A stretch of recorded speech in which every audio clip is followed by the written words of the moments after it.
One day, as I was preparing dinner in the kitchen, I heard a strange noise from my daughter. "Mom, oh no, this can't be," she exclaimed. I quickly turned off the stove and rushed to the dining table where she was sitting. "What on earth is this?" I gasped in shock. To my surprise, there was a wiretap device on the table. Who could have done this, and why? "My name is Gwen, a 37-year-old housewife. I live with my husband, Oscar, and our daughter, Lynn." "Mom, hurry up," Lynn urged. Okay, just a second," I replied, trying to calm my nerves. Lynn is a 10-year-old elementary schooler who loves swimming and never misses her weekly lessons. Watching her grow into a kind and cheerful girl fills me with joy. The three of us, my daughter, my husband, and I, get along very well and live happily together.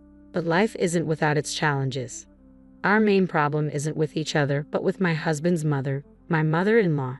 She and my father-in-law live just a 15-minute walk from our house. My mother-in-law dotes on her son and has always been uncomfortable with the idea of him not living by her side. At one point, she insisted that we move in with her. She was relentless, but I was determined to maintain our family's independence. My husband, fed up with her constant interference, told her firmly that we couldn't live with her. However, my mother-in-law didn't give up easily and repeatedly insisted on moving in with us. To appease her, we eventually compromised by moving into a house within walking distance of hers. My father-in-law helped convince her, and for a while, things settled down. Even though we lived nearby, my mother-in-law continued to intrude on our lives. During the holiday season, we always had to visit her because of the proximity. Despite my husband and I trying to maintain our distance, she would use the neighbors to pressure us. "Why don't you take care of your mother? Your wife isn't doing her duty. Your mother is in pain, and she went through so much to give birth to you. As the eldest son, it's your responsibility to care for your parents," they would say, echoing her sentiments.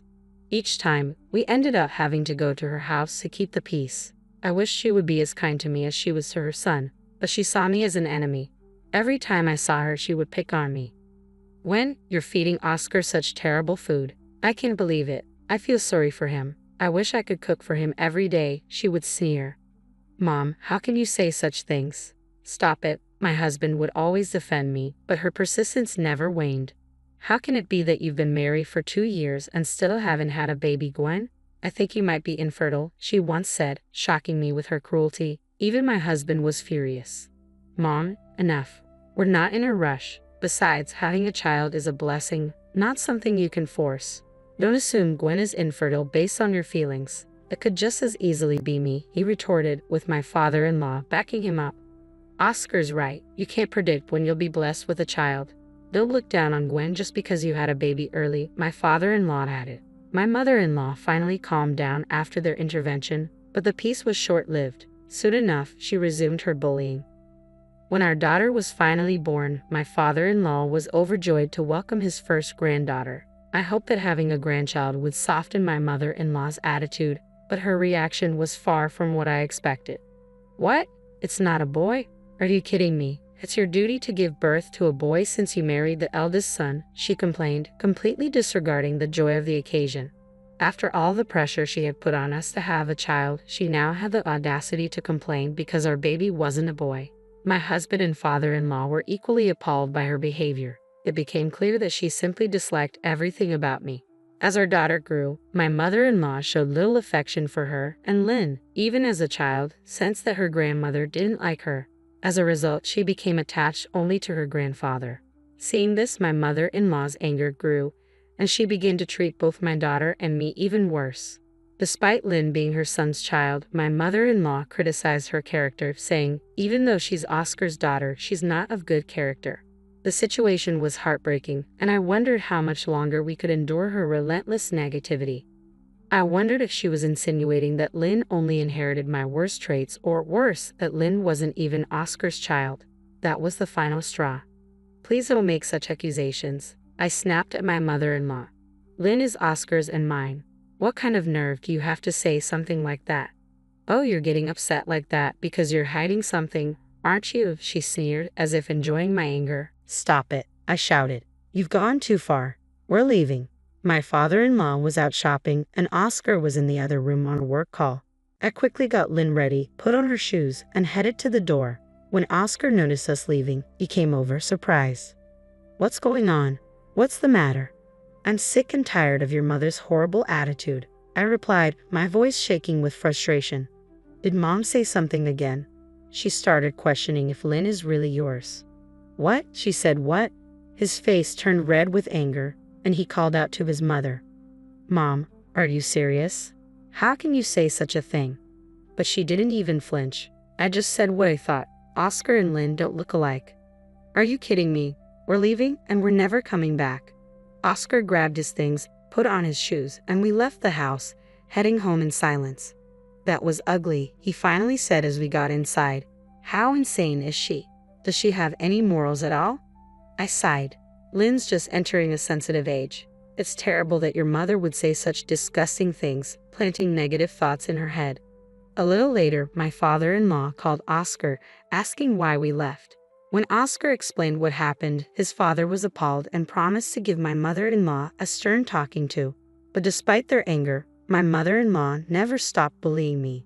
I was sure she'd continue to find ways to annoy both me and Lynn. One evening, Oscar turned to me and said, "Let's stop going to my parents' house." "What? But what about the neighbors?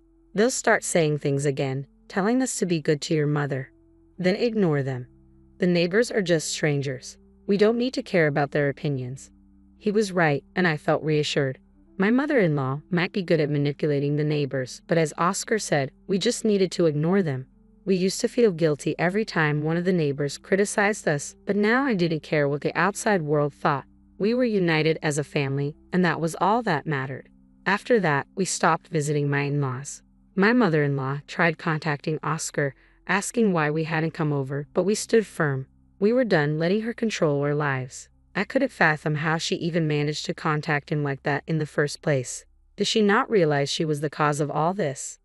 Or did she simply want to see her son, knowing full well she was doing the worst possible thing?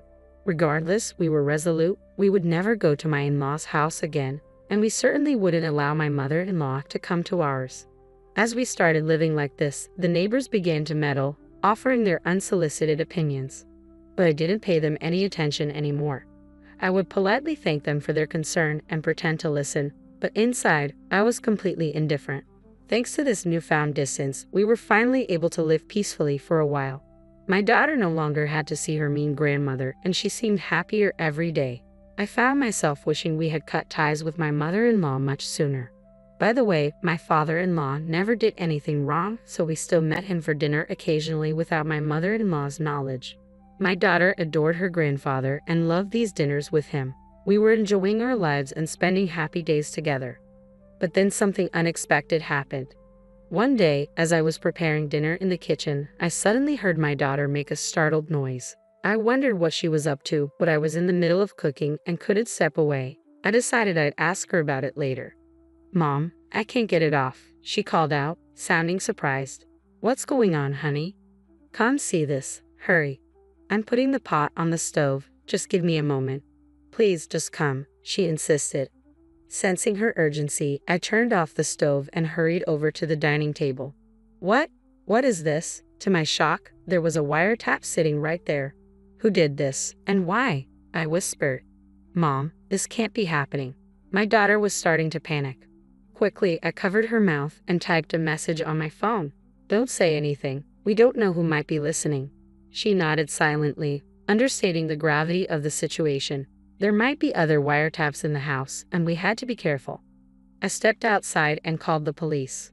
When they arrived and conducted a thorough search of the house, I learned something truly shocking.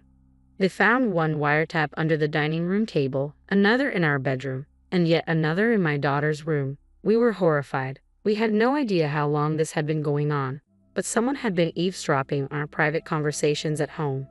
The police explained that the placement of the devices suggested it wasn't the work of an amateur. They warned us that now that the bugs had been discovered and removed, the person responsible might come back to check on them. The police advised us to be very careful and assured us they would increase patrols in the neighborhood. My husband had just left on a business trip that day and wouldn't be back for a while. Given the circumstances, it wasn't safe for my daughter and me to stay in the house alone. We decided to stay at my parents' house until my husband returned. I didn't want to alarm my husband while he was on his business trip, as it might distract him and cause unnecessary worry. I decided it was best to wait until he got home to tell him what had happened. My parents were deeply concerned when they heard that our house had been bugged. They were furious that someone would do something so vile and insisted that whoever was responsible needed to be caught as soon as possible. My daughter was also very upset and scared. "Mommy, I forgot my stuffed bunny," she said, her voice trembling. "Oh, you did," I replied gently, noticing how close she was to tears. She always slept with that big stuffed rabbit as her pillow, and in her current frightened state, there was no way she'd be able to sleep without it. Seeing her distress, my father immediately suggested we should go and get it for her. "I'll go with you," I agreed. "Thanks, Dad," I said, grateful for his support. Together, my father and I returned to the house. We were both on edge, aware that someone could be lurking around. Moving cautiously, we entered the house and retrieved the stuffed animal from my daughter's room. Just as we were about to leave, we suddenly heard the front door unlock. My father and I froze, covering our mouths to stifle any sound. Footsteps echoed down the hallway, and my heart raced so fast I thought it might burst. My father stood protectively at the entrance to my daughter's room, his eyes fixed on the hallway. The footsteps passed by us and headed into the living room. It became clear that the intruder was likely there to retrieve the bug from the dining room table. My father and I exchanged a look. We needed to get out while we still could. Quietly, he opened the door and peeked into the dining room. "What? Oh my God," my father whispered in shock, his eyes widening in disbelief. I whispered angrily to my father, "Dad, don't make a sound." He turned to me with a puzzled expression and asked, "Is that Oscar?" "What?" I whispered back, shocked by his words. Unable to contain my curiosity, I slowly opened the door and peeked into the living room. To my astonishment, there was my husband checking under the dining table. I couldn't comprehend what was happening. Why was my husband at home when he was supposed to be on a business trip? And why was he examining the spot where the bug had been found? "What are you doing?" I asked, stepping into the room. He froze, startled, and then turned to me with wide eyes. "What are you doing here?" he stammered. "That's my question," I shot back, my voice trembling with confusion and anger. "I thought you were on a business trip. What's going on here, Oscar?" He started to stammer. "Oh no, it's just that." Before he could finish, the front door opened, and we heard a high-pitched, familiar voice. "Oscar, did you recover the listening device?" It was my mother-in-law. "Mom," Oscar began, but then he noticed her shocked expression as she finally realized we were standing there. "Why? What's going on?" I demanded, slowly piecing the situation together. "Oscar, you did this with your mother? You bugged our house?" Seeing no way out, my husband's shoulders slumped as he began to explain. Because you're having an affair, aren't you?"